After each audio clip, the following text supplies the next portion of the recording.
और अल्लाह की हुक्म के मुताबिक याद करना हो रहा है, ये पैगंबरों का काम है कि अल्लाह को अल्लाह के मिजाज के मुताबिक याद करना, कि उसे मोहब्बत भी करना, इताअत भी करना।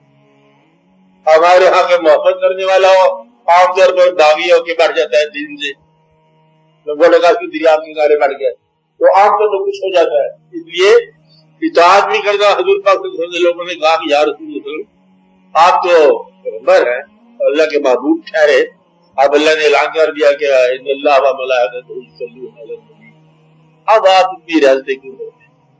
आप और जागते हो, आधी रात तक बातें करते हो, सारी रात बोलते रहते हो। तो आपने फरमाया कि देखो, क्या तुम चाहते हो कि मैं उसकी मेहरबानियों पर शुक्रगुजार न बनूं? तो यानी कि ये अल्लाह ताला की मेहरबानियों का शुक्र है कि दरअसल इबादत है।